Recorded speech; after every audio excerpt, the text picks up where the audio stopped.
and poor Izham had the unwanted task of waking you all up. I must applaud all of you. I know it's going to be difficult to stay awake, and this topic isn't the most exciting topic in the world. But then again, when is integrity and issues of corruption something interesting to read? Sometimes it can be quite depressing. But the efforts done by AFC and FAM are fantastic. They're really trying their best to fight back. And now you're going to hear the views of the CEO of the Players Footballers Association. This is what players go through. And Izham will share with you the tribulations of a footballer, which I think generally applies to most athletes. And among us, as you know, we have champions of Taekwondo, and Ms. Kuchaili is also here, an Olympian. They go through a certain level of stress as an athlete. And I think they are going to like this session very much. So I present to you my friend Izham.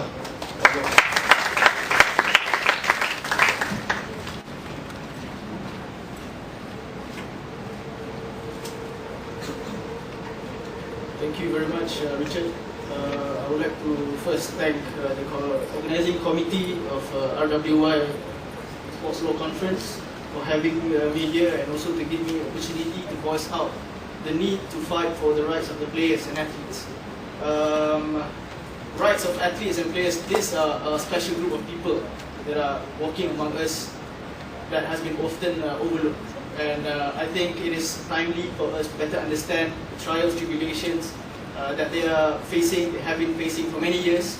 And it is a great honor to be here and talk about this.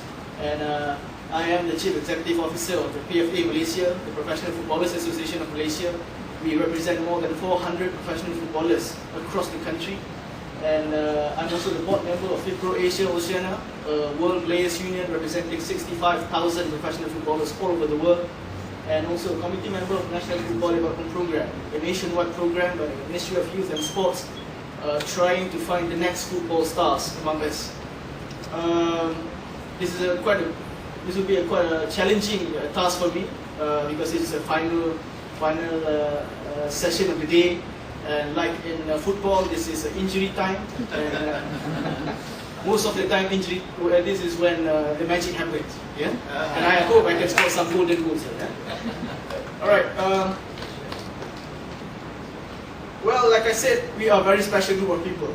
Yeah, I myself is a huge sports fan. I tried playing football, and I had an ambition to be a professional footballer, but I failed.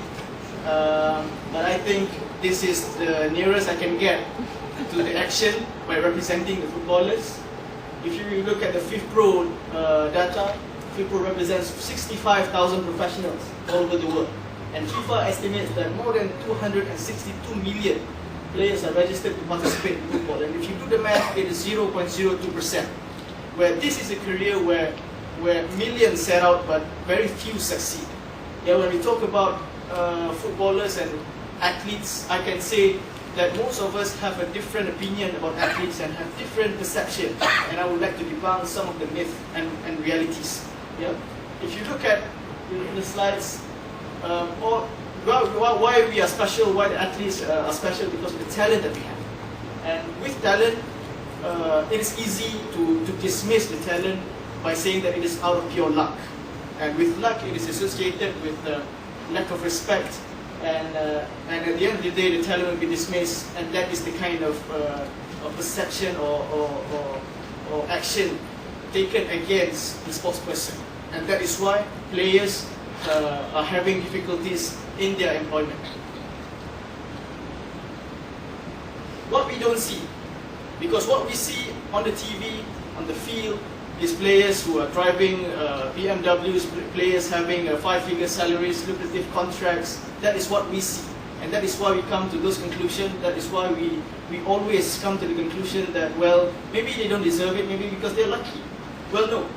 What we don't see in players are these values that they have: courage, teamwork, discipline, sacrifice, love and respect for the sport. And also, I would like to cite on this very important document by Malcolm Gladwell in his book. He cites the research done by psychologist KLRCA on musicians from Berlin's Academy of Music, and he studied a number of hours. Future musicians have to practice before they become music teachers, future professionals, or elite performers. This is very important for us to analyze the amount of work musicians, athletes, and also athletes before they become who they are. And I would like to prove that it's not just a pure luck why they are here. Well, music teachers have 4,000 hours of practice, and future professionals acquire 8,000 hours of practice, and elite performers accumulated 10,000 hours of practice. And it is 10,000 hours, or 20 hours a week, for 10 years, or 3 hours per day.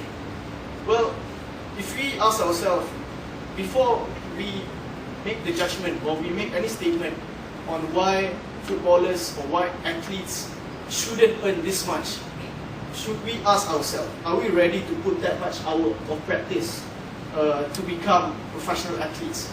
Well, if you look, again, is it luck? Is it fair for us to say that it is just out of pure luck? If you look at Mark Viduka, Australian professional, he constantly been warned to stop playing the ball against his dormitory wall at Australian Institute of Sport until the early hours of morning. That shows his dedication, love of the sport. Sometimes he has been called crazy for doing that early in the morning. You have Craig Johnston, Liverpool legend. He has designed own training routine after being rejected at 15 years old at Middlesbrough Academy. And a few years later, he was Britain's most expensive footballer. And that's again because of his values, or because of his commitment and love towards his sport. And last but not least, locally, Haider Omar, he represented Terengganu State school team at the age of 11.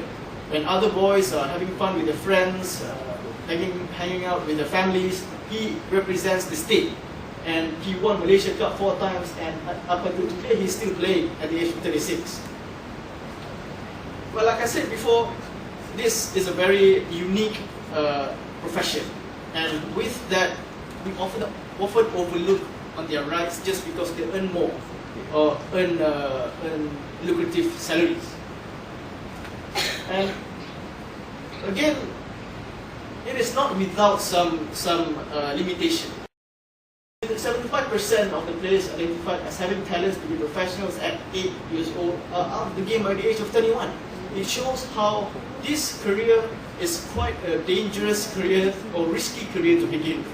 So that is why it is very important for us to understand the rights and also the issues that they are having, and not just giving judgment on that.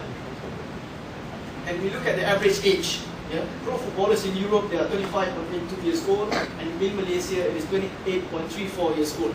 It's quite a short career, and like I said, without preparation and without the understanding about the profession, it is going to be a difficult short profession that they're going to go through. I can say that an athlete or footballers have a very precarious career because it is very difficult to transition phase when it ends, because very short. You are lucky to play football for 25 years. Some of the players are open to the risk of getting injured, not getting paid on time, which may demotivate them to continue the career. They confront physical and mental health issues, and they may not be educated or financially ready to face life after football. So that is the importance of players associations, and also the unions or organizations that represent the players. And athletes without players, in this current situation, if not without the work of the Players Association, athletes without Players Association are not entitled to any legal protection. And also, despite being full-time employees, in most instances, they're not covered by industrial awards like ordinary workers. Footballers may have better salary than administrative executive, but in terms of their industrial rights, industrial employment rights, an administrative executive have more rights or more industrial awards that can be given to them, but not footballers. And millions of dollars generated through exploitation of sporting performances. We had in our earlier speakers have been articulating about the commercialization and how the supporters have been monetized. The market has been monetized to give more money to the industry, but very little trickle down to the players. And as you can see, the supply chain or the food chain that in the earliest presentation, the players are placed last, and nothing to do with the position of the presentation now. But but with they have no legal obligation. The sports have no legal obligation to give some of the chunk of the pie back to the players. And with the absence of any CBA or collective bargaining agreement or any representation, they will have no obligation to return it to the players. So that is why the work of the Players Association is very important. So there's one question I would like to ask. Would you sacrifice your career for a matter of principle and the well-being of your fellow professional? Would you put your career at risk just for you to have a better employment or better working environment for your fellow professionals? Certainly Haider Omar would, certainly Mark Viluka would, certainly Chris would.